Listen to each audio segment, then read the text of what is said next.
بی تو مهتاب شبی باز از آن کوچه گذشتم. همه تن چشم شدم، خیره به دنبال تو گشتم. شوق دیدار تو لبریز شد از جام وجودم. شدم آن عاشق دیوانه که بودم.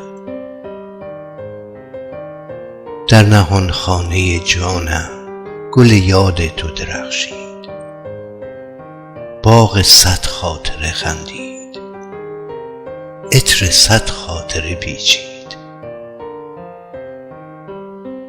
یادم آید که شبی با هم از آن کوچه گذشتیم.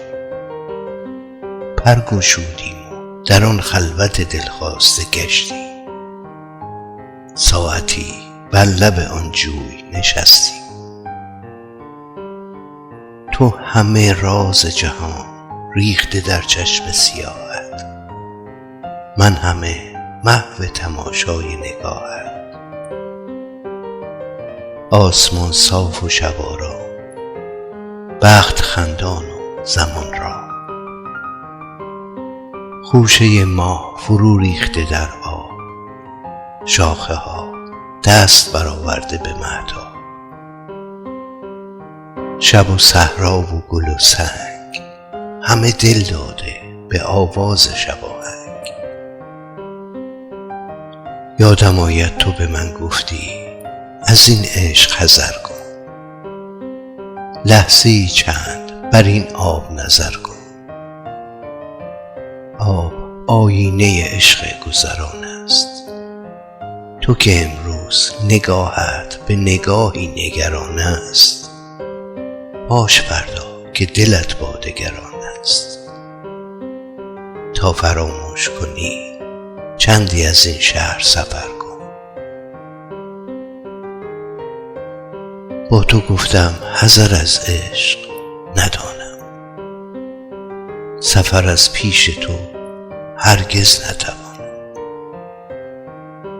روز اول که دل من به تمنای تو پر زد، چون کبوتر لب بام تو نشستم.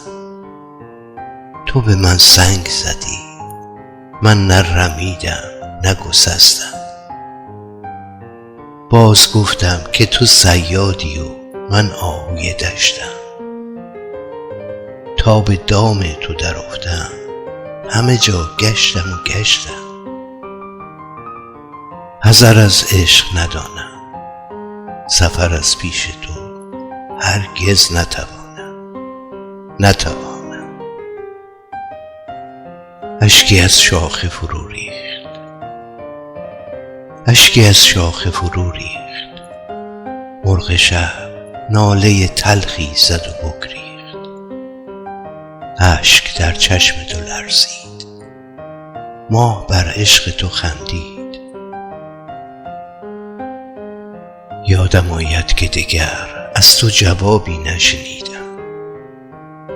پای در دامن اندوه کشیدم، نگسستم نرمیدم. رفت در ظلمت غم آن شب و شبهای دگر هم. نگرفتی دیگر از عاشق آزرده خبر هم. نکنی دیگر از آن کوچه گذر هم. بی تو اما به چه حالی من از آن کوچه گذشتم. بی تو اما به چه حالی من از آن کوچه گذشتم.